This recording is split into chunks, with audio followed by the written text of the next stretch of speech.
Wow, I take a couple days off and what do you know? All hell breaks loose. Reminder, Trish, not to go anywhere.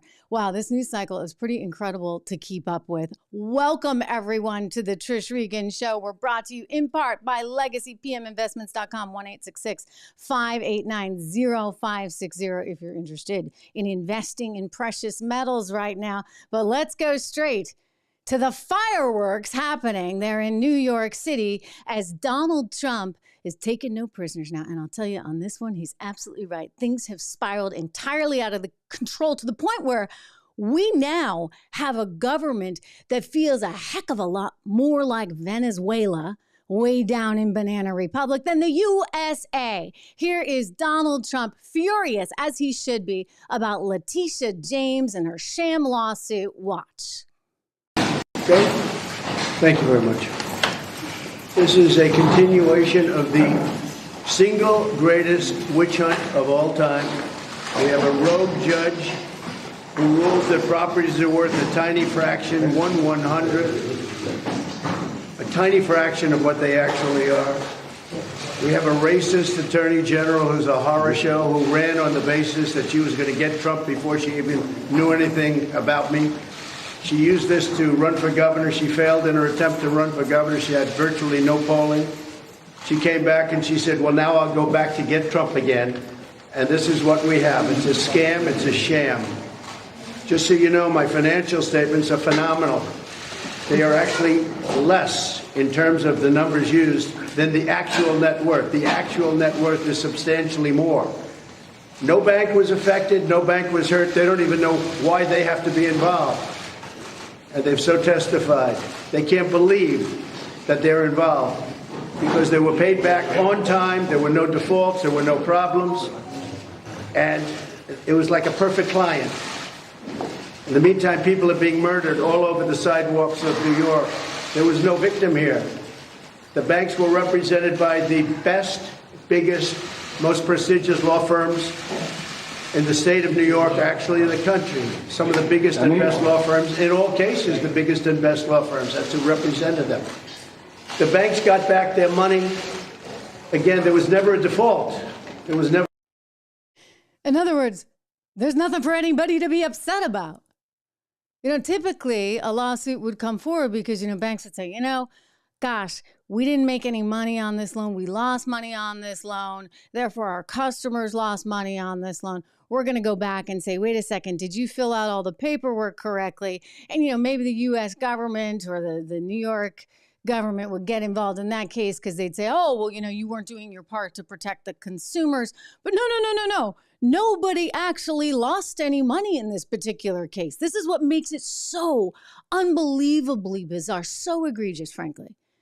That they're going to just go after him and go after him and go after him and go after him in a way that really does feel Venezuelan style. They want to kick him out of New York, say you can't do business here in New York. We don't want you here. We don't want you in the state of New York. We're going to try and bankrupt you. We're going to try and take away everything you have because you inflated some numbers on your real estate holdings. All right, so let me back up. Okay, number one, it's not great if a house is 3,000 square feet and you say it's 10,000 square feet. I'm not excusing any of that. However, ladies and gentlemen, excuse me, but Deutsche Bank or whatever bank was involved, they chose to accept these numbers. Did they not? I mean, think about it. If you want to get a home equity line of credit out and, you say your house is worth X, and then they send an appraiser in and they say, yes, his house is worth X. Or maybe the appraiser says, nope, it's worth Y, and then you don't get the loan. In other words, banks have a certain amount of responsibility here, and they usually go along with the estimates that are being put forward. Otherwise, they wouldn't do the deal. It was attractive enough for the banks to lend him money. And whatever he put down for his financials, they were like, okay. And you know what? He paid all the money back and nobody lost any money. So why are we here in court today? Why are we having to listen to this? Oh, I'll tell you why. One woman whose entire career is based on getting Donald Trump. That's exactly what it's been from the very beginning. I want you to watch. The first part here is a little bit hard to understand because she's talking into a cell phone camera, but this is Leticia James. This is who this woman is, ladies and gentlemen. Watch closely, listen closely, and let's think about it. I wanted to say to people who say, oh, I'm not going to bother to register to vote because my voice doesn't make a difference, or I'm just one person. I say one name, Donald Trump. That should motivate you. One name, Donald Trump. She said that should motivate you. Will you sue him for us? Oh, we're going to definitely sue him. We're going to be a real pain in the ass. Nice language, lady. I love it. He probably does already.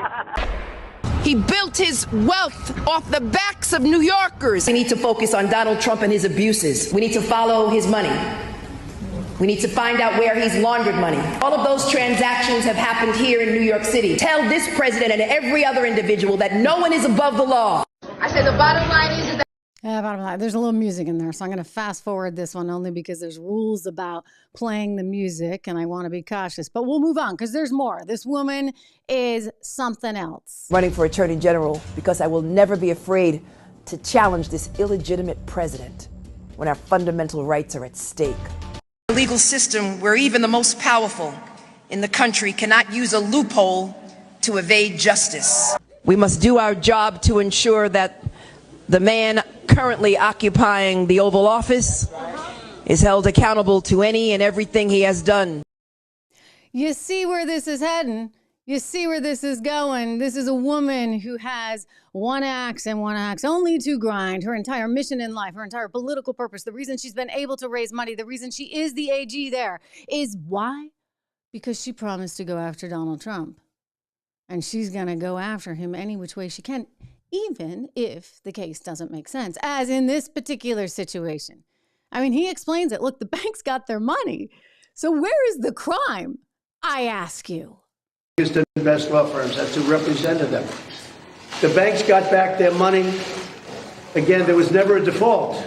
There was never a problem. Everything was perfect. There was no crime. The crime is against me because we have a corrupt district attorney, but we have a corrupt attorney general, and it all comes down from the DOJ. They're totally coordinated this in Washington because I'm the leading candidate. I'm leading Biden by 10 points. And I'm leading the Republicans by 50 and 60 points. That's pretty much, they say, over. I never accept that, but they say it's over. This has to do with election interference, plain and simple. They're trying to damage me so that I don't do as well as I'm doing in the election. Our country's gone to hell. We have a country that's in decline, serious decline. We have a man running our country who has no clue, doesn't know what he's doing, and you know it better than anybody because you have to cover him. What they've done with open borders, what they've done with interest rates and taxes, it's a disgrace. So what we have here is an attempt to hurt me in an election. It's an attempt to hurt me in an election. This never happened before, where President of the United States leaves office and gets indicted. And the reason I got indicted was that I ran. If I didn't run, I'd be sitting right now at a beach like Biden does every time, even though he's supposed to be working. So very simply put, it's a witch hunt. It's a disgrace. We have a corrupt attorney general in this state. You see how she does? This trial was railroaded and fast-tracked. This trial could have been brought years ago, but they waited till I was right in the middle of my campaign. The same with other trials and indictments. It's all run by DOJ, which is corrupt in Washington. Everything goes through them. They're all corrupt people. Frankly, our country is corrupt. And that's one of the reasons I'm running. We're going to straighten it out. They have one property that's worth anywhere from 50 to 100 times what this judge put down as a value. Put down a value $18 million, and the property's probably worth could be anywhere from 50 to 100 times more than that. And a lot of those numbers could even be low. We have other properties, the same thing. So he devalued everything. I didn't even put in. Yeah, you see, he's right when he talks about a DOJ that is corrupt. and you've heard me report on this extensively. You look at what has come forward. I don't even need to say allegations, right, about Hunter Biden, because heck, he agreed in that sweetheart plea agreement that went away. He agreed to a couple of them.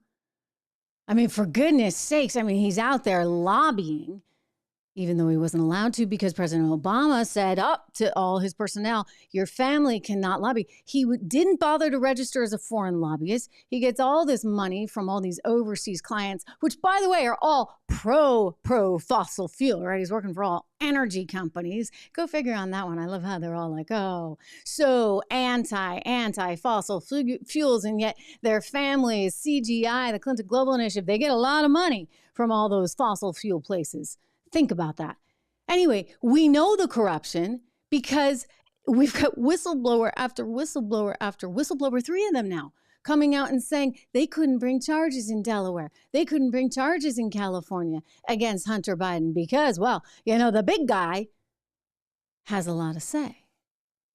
Well, that's frightening. That's frightening to think that Donald Trump is being sued, and it is $250 million. They want to put him out of business in the state of New York when there was no actual negative outcome. I mean, again, like the banks aren't complaining. And by the way, the banks agreed to it. They're the ones that are like, okay, yeah, you think it's worth that? Great. You know, they're like lending him the money. He's paying it back. So this woman is searching. She's looking for a crime. She's determined to find one. And instead of doing things like keeping the streets of New York safe, instead of figuring out on a broader scale how to deal with the massive influx of migrants that have now taken in New York City over the once wonderful Roosevelt Hotel down on 44th Street, you got a mess in New York City, but this is what they're focused on.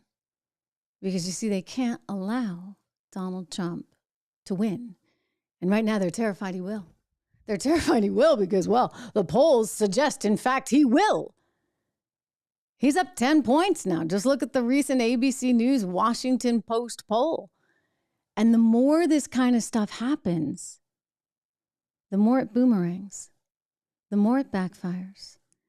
And the greater chance we see of Donald Trump winning the presidency in 2024. And this terrifies them. Ladies and gentlemen, that's what we're dealing with. When you think of all the lies that have been told, blatant lies, consider one of my favorites, the Hunter Biden laptop. Oh, that was just misinformation. Remember, they told 51 ex-spooks and hacks and spies come out and say, including the former deputy director of the CIA, oh, that's Russian misinformation. Brought to you courtesy of Rudy Giuliani. Except it wasn't. You see, it wasn't. It was actually real.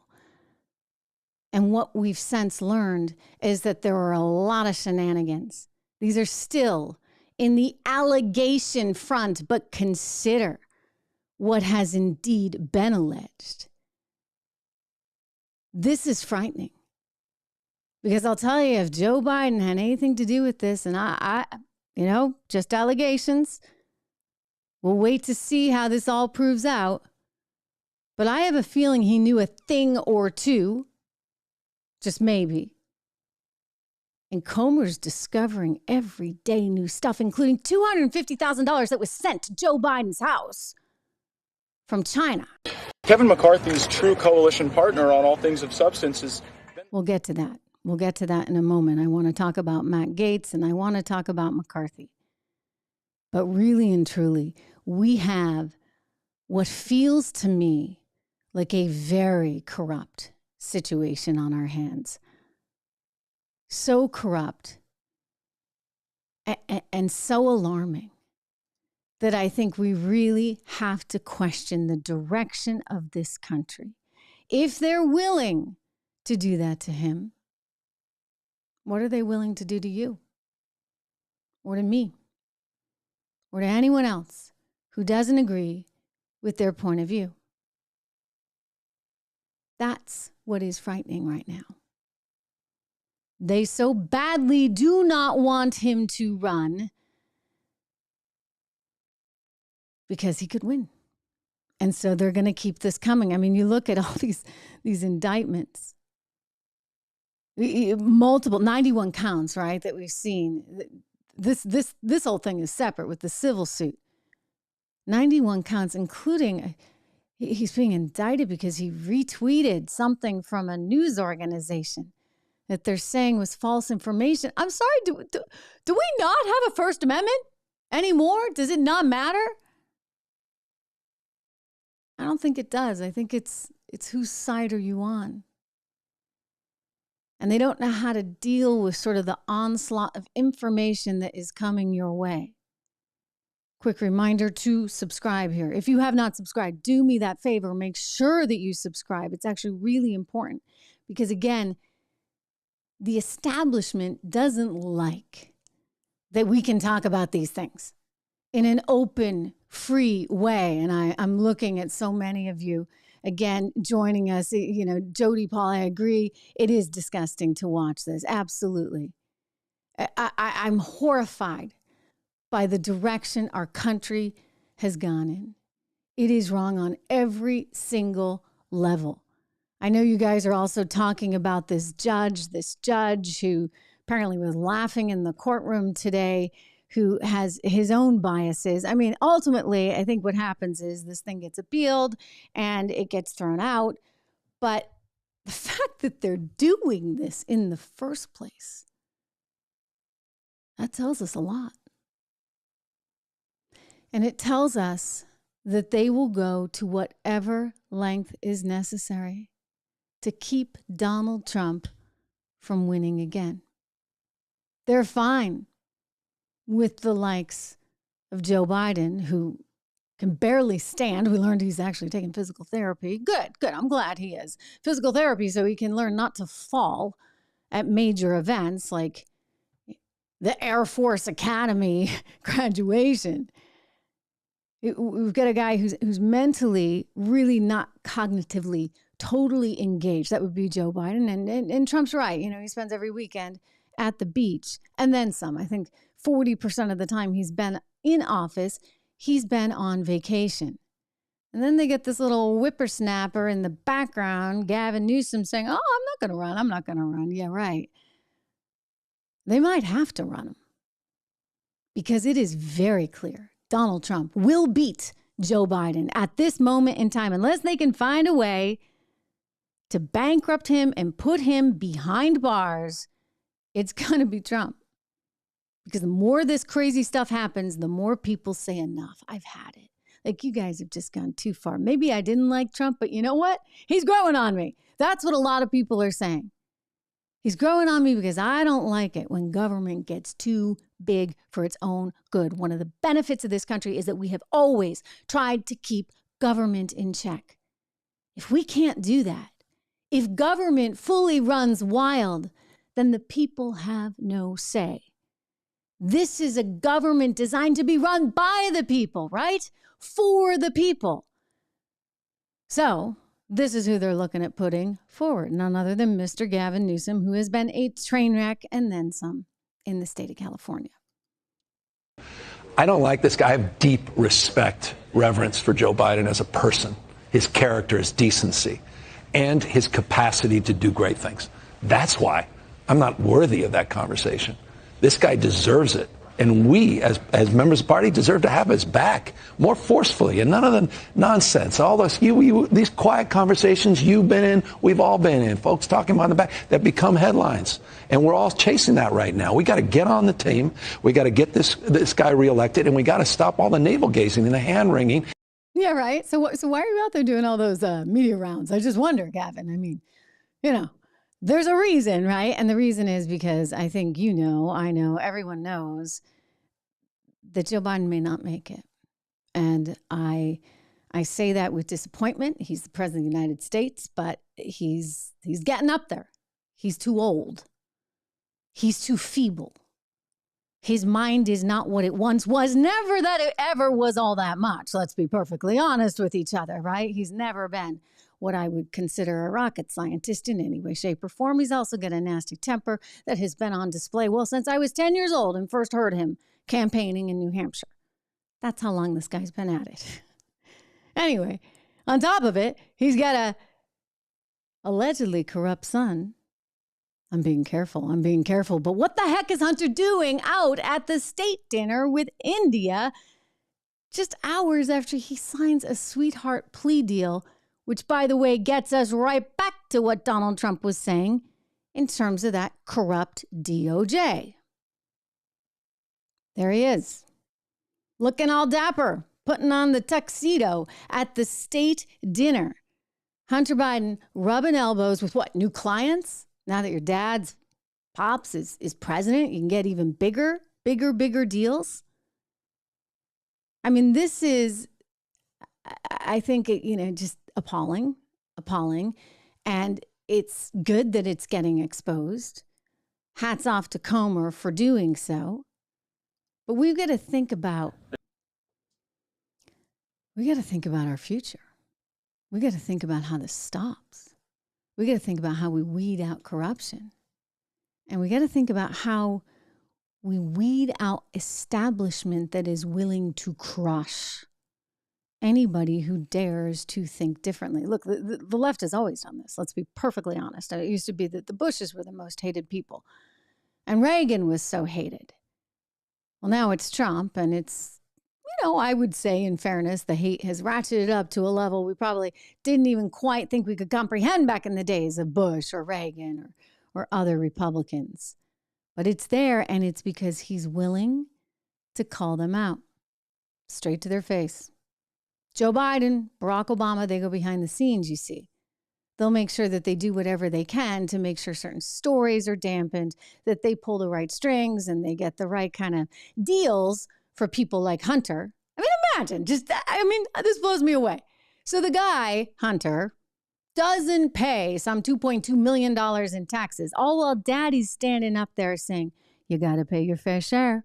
I'm hiring 80,000 new IRS agents to make sure that all those millionaires and all those billionaires that they're out there paying, all while daddy uses a nifty little thing. It's the C Corporation to try and save a few bucks, some 50,000 extra he can pocket from his book deals. So he's using tax methods to try and improve his bottom line, things he doesn't want other people to do, all while his son isn't paying any taxes, isn't declaring any income, and winds up with 170 suspicious activity reports filed by 6 U.S. banks with the U.S. Treasury Department. And again, nobody does anything. Someone said to me the other day, well, it's his son. And you can't really control your children, especially your 50-some-odd-year-old children. So what do you really do in that case? Here's my answer. I'd resign. I would resign. If I could not say to my child, a drug addict, don't take the money from China, don't take the money from Ukraine, don't take the money from Romania, because this will put our country, me, you, our family in a bad spot. If my son wasn't going to listen to me, the difference is I'm not an egomaniac that has to be president of the United States or vice president for that matter. I would say in the interest of protecting my family and protecting my country, I would bow out of politics. But that's not what Joe Biden does. Nope. Because, ladies and gentlemen, he's got an ego that's huge. He tries to pretend he doesn't. He's just common day Joe. But no, he's got a massive ego, as all of these people do. And that's what propelled him to continue staying in the White House, despite the fact that his son was breaking the rules, Obama's own rules. And these people are so self-entitled that now Hunter's out suing every Tom, Dick, and Harry he can come across, from the laptop store owner, remember where he left the laptop, to Rudy Giuliani, to the IRS. Because how dare the IRS actually expose any of this? He's just a private citizen, right? I don't think so. Not when suddenly your dad's running for president and you got 51X spooks trying to pretend like the laptop's nothing. This is what triggered him, guys. Mary Shapley was a lead IRS supervisory agent in Operation Sportsman, the investigation into Hunter Biden.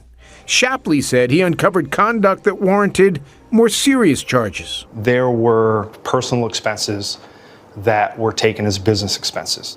Prostitutes, sex club memberships, hotel rooms for purported drug dealers. How much did Hunter Biden owe in taxes? So from 2014 to 2019, it was $2.2 million.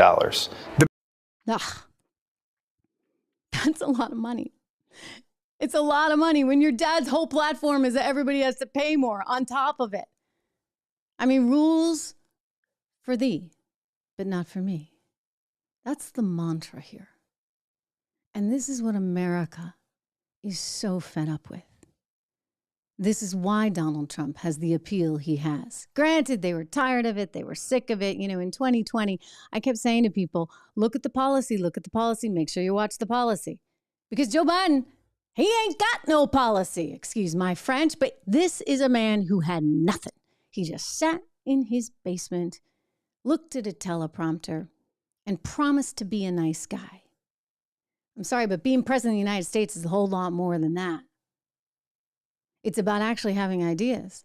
It's about having policies, being willing to implement them. It's about having a good economic team, about having a good foreign team, about staying on border patrol so that we have some borders and some ideas on how to fix them. That's what Donald Trump brought forward. And I think it was refreshing to the people in 2016 because suddenly somebody was talking about trade deficits in a meaningful way. Somebody was talking about the disadvantage that our middle-class America had been put in for so long because the elites were controlling everything. And capital had a massive, massive advantage, frankly, over labor, something we're still seeing, right? Which is why you have all of these unions speaking up and saying enough. I'm no union fan, you know that.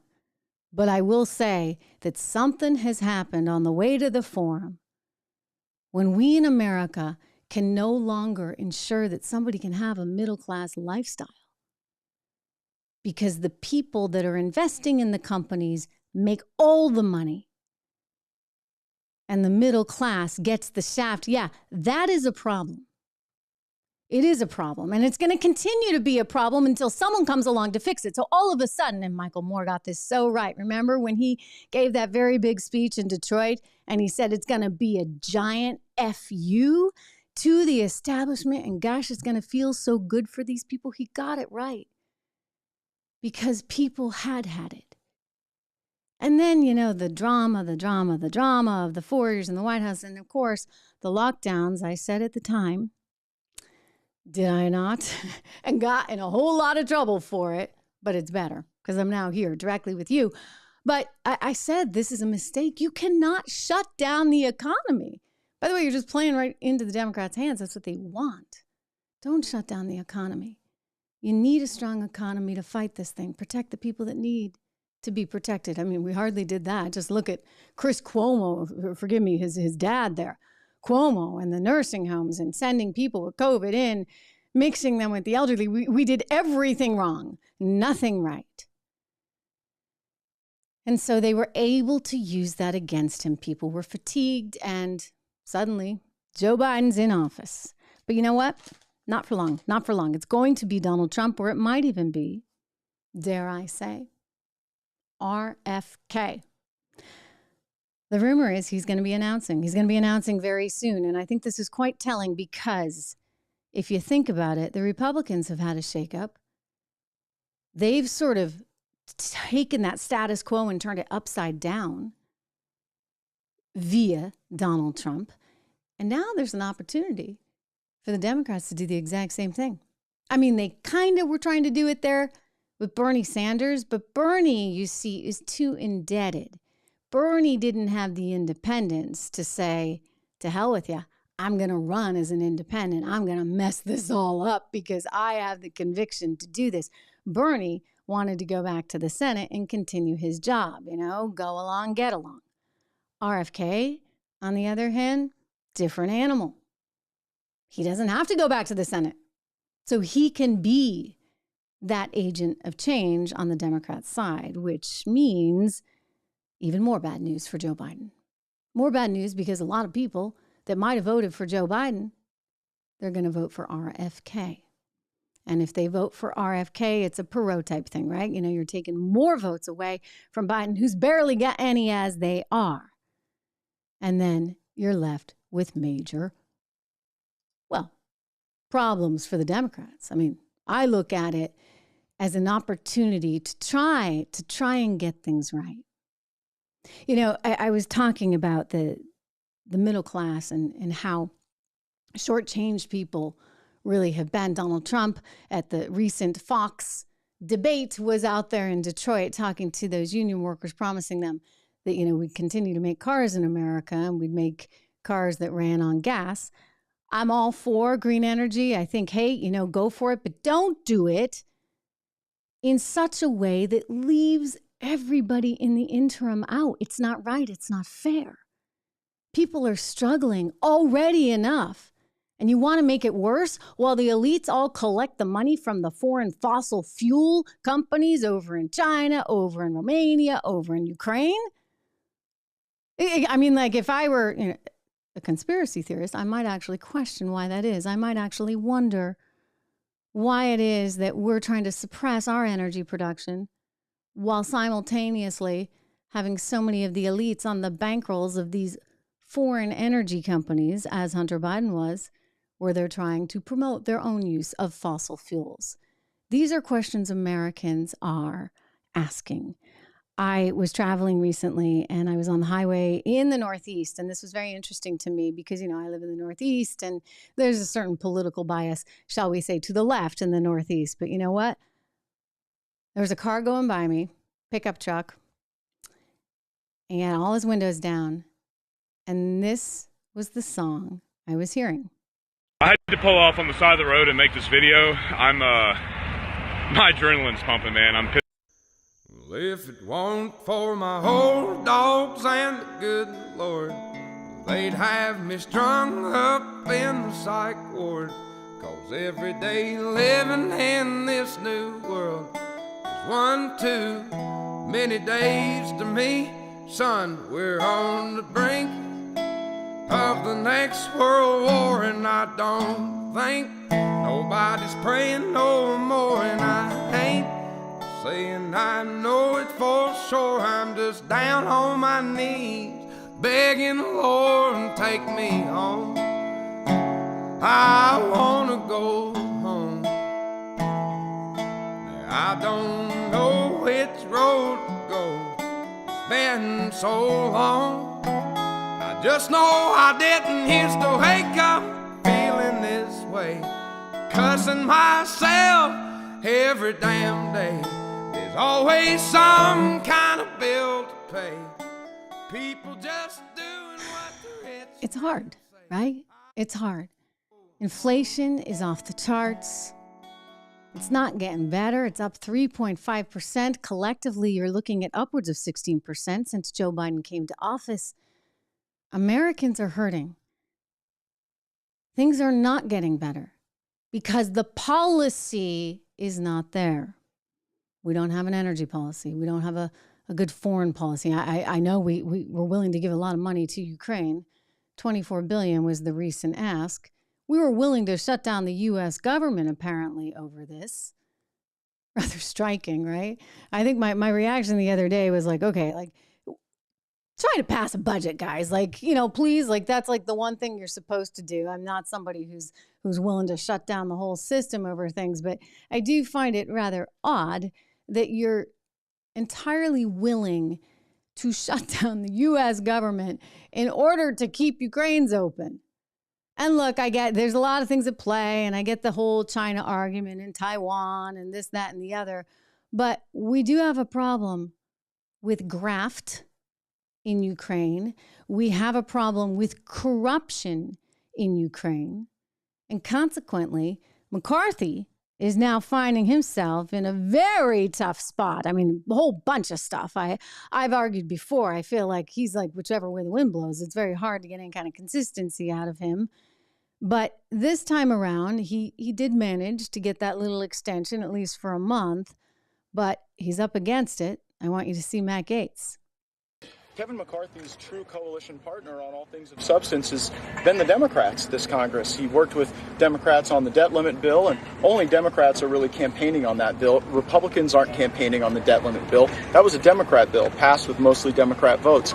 Then we get to the appropriations process, and Speaker McCarthy purposefully delayed us. He tried to back us up against shutdown politics. He tried to not pass single subject spending bills. And at the end of the day, he had to utilize Democrats to pass a continuing resolution. Explain the timing of this. Yeah, I'm going to be doing it this week. If this does fail, will you bring this up again? Yeah. Okay. So Matt Gaetz means business. He wants McCarthy out. He feels that McCarthy is too beholden to Democrats, not beholden enough to the wishes of other Republicans there. Look, I mean, this is a tough one. No fan of McCarthy here, ladies and gentlemen, for a variety of reasons. One of which is like, why did it take so long to bring this impeachment inquiry? And why don't we have more information thus far? All that said, I think you gotta try to keep the U.S. government open. And I think it was a worthwhile compromise of sorts, right? To say, okay, well, let's keep the U.S. open, but not fund Ukraine. And of course, White House is telling us today, don't worry, we still got money for Ukraine. I'm like, money from where? Like, where is this coming from, you guys? Why is it so critical? It doesn't help, of course, that Ukraine happened to be one of Hunter Biden's clients. I mean, it really doesn't help. It doesn't look good. Again, back to why would I have resigned if I was Joe Biden, knowing that my son had his hand out to Ukraine? I mean, complete, total, utter conflict of interest. And this is money we don't have. I mean, I don't know where it's coming from. Future generations, I guess. Social Security. I mean, what really will happen to America in the future if we continue to spend so recklessly? There's this whole Roman Empire thing going on TikTok. And I showed you some of you this last week when I was talking with the CEO of the gold company, Legacy Precious Metals. I just think this is fantastic. This is a guy whose wife is asking him, do you think about the fall of Rome much in the Roman Empire? And he just has a lot to say. I mean, a whole lot to say. And he's spot on. I mean, I get it. I think about it a lot, only because, I'm wonky enough and dorky enough that I eat, sleep, and breathe economic policy. And I really do worry about the debt levels that we have and the unsustainability of it. But here is this gentleman putting it in pretty accessible terms. I want you to hear it. Do you ever think about the Roman Empire? All the time. Why? What are you thinking about it? Well, because we're in those times right now. Everybody's preoccupied with sports, movies, work, What was it you said about bread? Well, all right. The common people, Roman Empire said that everybody was equal. Everybody had a chance. But it wasn't. The rich got richer and the poor got poorer. And they worried constantly about people rioting. Because they knew that the common man, the common people, could take over at any time. So they would bring them into the Colosseums, and they would give them free grain, they would give them bread, they would give them wine, whatever they needed to fill their bellies and block their minds from what they were angry about. They would watch plays, they would watch fights with the gladiators, sometimes for months on end. And that's where we're at right now. And I think about it all the time. Because so many people are preoccupied with their favorite football team, their favorite actor, actress, singer, and they just don't even think about what's being taken away from them. As long as their bellies are full and they're happy with what's going on, they just let it continue. Wow. Wow. She's like, oh, that was a little more than I bargained for. It was great. I mean, he kind of hit the nail on the head. I mean, there were so many things going on, and they were spending so much money that they didn't have. And the whole idea was, you can kind of just keep people satiated. It's what we see happening here in America, where there's this idea that you just kind of give people enough, just enough to keep them down on the farm, so to speak, but don't actually empower them to have anything more. And that's truly, in my estimation, a real tragedy. this is what Donald Trump brought to light in 2016 in a very meaningful way. He had economic policy that did a lot to bring money back here that had been overseas. I mean, think about that. Obama had rigged the system in such a way that I used to call them shotgun marriages. You know what you wanted to do? They called them tax inversion deals, otherwise known in Trish Regan's book as shotgun marriages, where an American company would buy, say, an Irish company because they'd get a 12% tax deal and they'd suddenly relocate overseas and all the money would go over there. How is that smart policy? Seriously. And so Trump comes in, he's like, no, I want that money back here. So let's make it attractive from a corporate tax standpoint to actually bring that money back. Well, he did. And he cut taxes, corporate taxes, by doing that. He gave an incentive to bring that money back on shore. And then he cut taxes overall. Now, the left would say, oh, what did that do that actually resulted in the rich getting richer? And I'm going to tell you right now, it did not. In fact, there was less in terms of growth among the wealthy in the United States of America during that time of the Trump presidency. Rather, instead, you had the strongest median income growth in some 50 years. Think of that. In other words, companies were able to bring more jobs back here at home. More money came into the system that should have been here anyway. And everyday folks benefited from that. They benefited from the lower taxes. And then along comes Joe Biden and, what do you know? We got massive inflation, unlike anything we've seen. Really, anything we've seen. And it was so obvious what was going on. I mean, if you've been watching me, you heard me just pounding the table. I've been doing so for years. I'm so sick of this Federal Reserve that tries to play God with these financial markets and always gets it wrong. Always. I mean, all it would take is a little bit of common sense, but no, nobody's got any. Maybe because they're too politically bent. Well, let me tell you, they really screwed up because now they're going to have to raise interest rates again, and they're going to have to do it this year. And guess what? Another reason why Donald Trump's going to win, because it's going to mean a bad economy for Joe Biden. I say they're going to have to raise because they were so extraordinarily overly aggressive for way too long.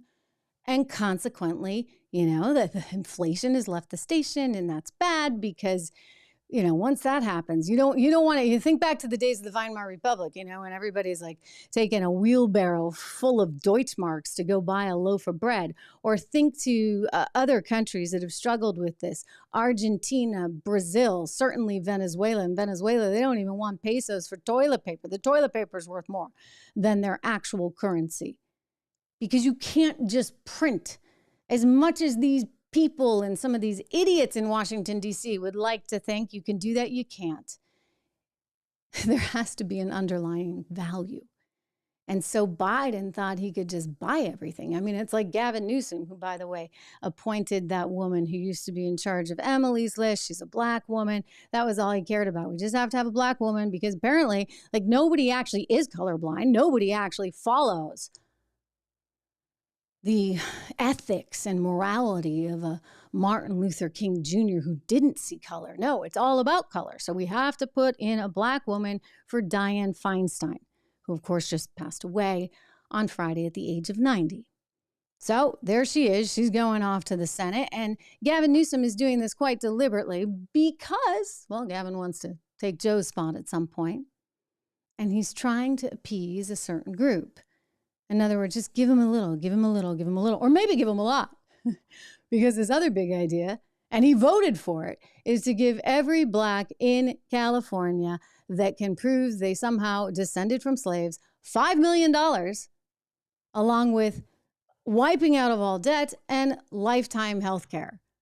I mean, these people, I'm amazed by, why not just fix the schools, for goodness sakes? Why not encourage family units? Why not get rid of stupid tax policy that encourages people not to be married instead of being married? I mean, there are ways to fix this that are so much better. But no. Nobody wants to hear about that. The economic policies that made a difference that we had prior to COVID 2016 into 2019, but 2020, in March 2020, the wheels came off the bus. We know that, and that was for obvious reasons. But nobody wants to actually change things. They want this status quo because they all have their hands out. They're all getting something. And so now the idea is, well, we'll just keep Trump off the ballot. Either we'll make sure that we bankrupt him in New York, or we'll put him behind bars in Georgia, or maybe we'll just come up with something else entirely that we think is really clever, albeit totally unconstitutional. Here is Larry Tribe, the professor from Harvard University, who thinks he can actually use the 14th Amendment. I want you to see it because you have to know how much these people are off their rocker. How do you view these particular efforts in Colorado and Minnesota to disqualify Trump? Eamon, thanks for having me back. I think these lawsuits are very carefully and thoughtfully designed. They amass a great deal of evidence that what happened not just on January 6th, but in the lead up to it, with fake electoral slates and all the rest, was an insurrection, as the Constitution uses that term, and that Donald Trump was at the center of that insurrection against the Constitution of the United States and gave it aid or comfort. That does not mean that he gets punished. That would depend on whether he is prosecuted for insurrection and indicted, or whether the pending indictments stick. This is not a punishment. And when you said he violated Section 3, that's not quite the way some people would put it. Some people would say Section 3, like the requirement that you not run a third time after you've been president twice, or like the requirement that you be old enough and a natural-born citizen, is just an eligibility requirement. And when Secretary of State Benson of Michigan said she thinks the courts should decide it, that's really the theory of these lawsuits. They proceed by suing the Secretary of State because under the laws of Colorado and Minnesota, it is that secretary's responsibility not to let someone on the ballot if they're ineligible to hold the office. But we know quite clearly the human tendency to pass the buck. That's right. What all the secretaries of state are likely to do. So it's going to end up in the courts, where I think it belongs. And the courts will hold a hearing, and then they will decide whether under the Constitution and under the facts as demonstrated at these hearings, the former president is disqualified. Simple as that. Except with all these indictments and all of these lawsuits, 2 state, 2 federal, and now we get the $250 million civil suit. Nobody has actually indicted him for an insurrection. So Larry Tribe, you know what? I didn't go to law school. You certainly, sir, did. But it's so convoluted in your head right now that I think you got it all, as we like to say in New Hampshire, nobody knows what this means other than those of us from the Granite State, back into, which means ass backwards, for lack of a better term. It's all backwards. It's convoluted. It's wrong. And that is a legal theory that I think will not survive. But, well, it's creative, right? And that's where he's going. But ultimately, if our government is so empowered that they can ruin your life, they can ruin your business, they can go and make up things and say, oh, you know, you defrauded investors when investors didn't get defrauded at all. In fact, as Trump pointed out, all that money came back. Where does that leave us? I want to go out to some of the questions and comments because my good friend Charles Thorengren, who was just on the show, actually, I would recommend you guys go and look at Tuesday's show from last week. We had a wonderful interview. He spent about 45 minutes with us, and we talked about sort of the trajectory, right, of where this country is heading. And I think none of us feel very good about it, Charles included. And we talked a little bit about this fall in the Roman Empire and what do you do in that kind of situation? I mean, Charles, he has his bias, right? Because he's running legacypminvestments.com. But indeed, it's one of the places you can go to diversify your holdings. I'm seeing again some familiar faces here. Leslie Kimbrell joining us again. 80% of the civil suit is past the statute of limitations. You're right. So says the judges. That is 80% of the charges. And so think about that. Stephen, good to see you as well. Emily, Mike, again, all good to see you guys. But, you know, if that's the position that we're in which, you know, you can actually go after someone past the statute of limitations just because you don't like them, just because it was your political mandate, then we don't have much of a country, do we? I mean, this really is Chavez style, Venezuelan style, banana republic style stuff. Remember what this woman said. Remember what she campaigned on. This Leticia James, who wouldn't have a career I'm not going to bother to register to if it was not because my for Donald voice doesn't Trump. make a difference, or I'm just one person. I say one name, Donald Trump. That should motivate you. Get off your ass and vote. Will you sue him for us? Lovely We're lady. going to be a real pain in the ass. He's going to know my name. Lovely lady. I love it. He probably does already. He built his wealth off the backs of New Yorkers. We need to focus on Donald Trump and his abuses. We need to follow his money. We need to find out where he's laundered money. All of those transactions have happened here in New York City. Tell this president and every other individual that no one is above the law. I say the bottom line is that presidents from Brooklyn who are going to...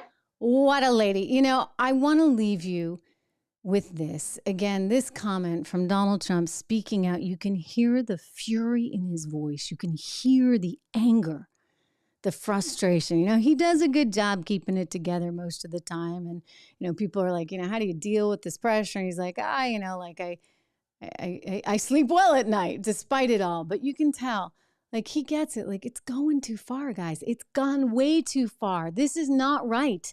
This is not who we are as a country. It's not who we want to be as a country. Here he is. Listen to the anger, the frustration in his voice today in New York City.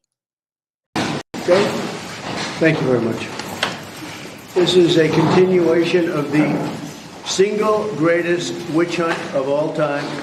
We have a rogue judge who rules that properties are worth a tiny fraction, 1/100th, a tiny fraction of what they actually are. We have a racist attorney general who's a horror show, who ran on the basis that she was going to get Trump before she even knew anything about me. She used this to run for governor. She failed in her attempt to run for governor. She had virtually no polling. She came back and she said, well, now I'll go back to get Trump again.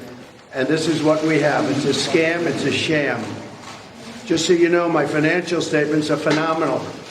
They are actually less in terms of the numbers used than the actual net worth. The actual net worth is substantially more. No bank was affected. No bank was hurt. They don't even know why they have to be involved. And they've so testified. They can't believe that they're involved because they were paid back on time. There were no defaults. There were no problems. And it was like a perfect client. In the meantime, people are being murdered all over the sidewalks of New York. There was no victim here. The banks were represented by the best, biggest, most prestigious law firms in the state of New York, actually in the country. Some of the biggest and best law firms, in all cases, the biggest and best law firms. That's who represented them. The banks got back their money. Again, there was never a default. There was no default. The banks got their money. So in the scheme of things, if you're an attorney trying to bring a case forward, this is not one you go to. It's just not. Because you can't prove any damages. Like, what's the problem? Oh, the banks got their money. They're very happy about all the money they made. Again, if a bank had lost a ton and lost their shirt, then you might have something, right? Then it would make sense. But this is a case where no. And by the way, I would just point out again on real estate, I'm not saying that you should, to be clear, I don't believe in falsifying anything. However, real estate is actually a very subjective investment. What I believe might be worth $1 million, you might say is worth $5 million. And until the asset's sold, we don't really know, now do we? Which is why you bring in appraisers and banks try and look at portfolios and try and figure out what the real estate is worth before they lend against it. Clearly the bank was comfortable with whatever he was putting forward because they lent him the money and they didn't complain and they got paid back with interest. So this is what you call a silly suit, but it's not silly. It's disturbing. It's scary. It's frightening. Because this is our country and our lives. And if they can do this to one, they can do it to another. It's good to see you all. Thank you so much. Stephen, good to see you back here. James as well. Billy, thank you for your kind words. We're going to continue this conversation. Make sure you subscribe if you haven't. And I will see you right back here tomorrow. Thanks, guys. Thank you so much.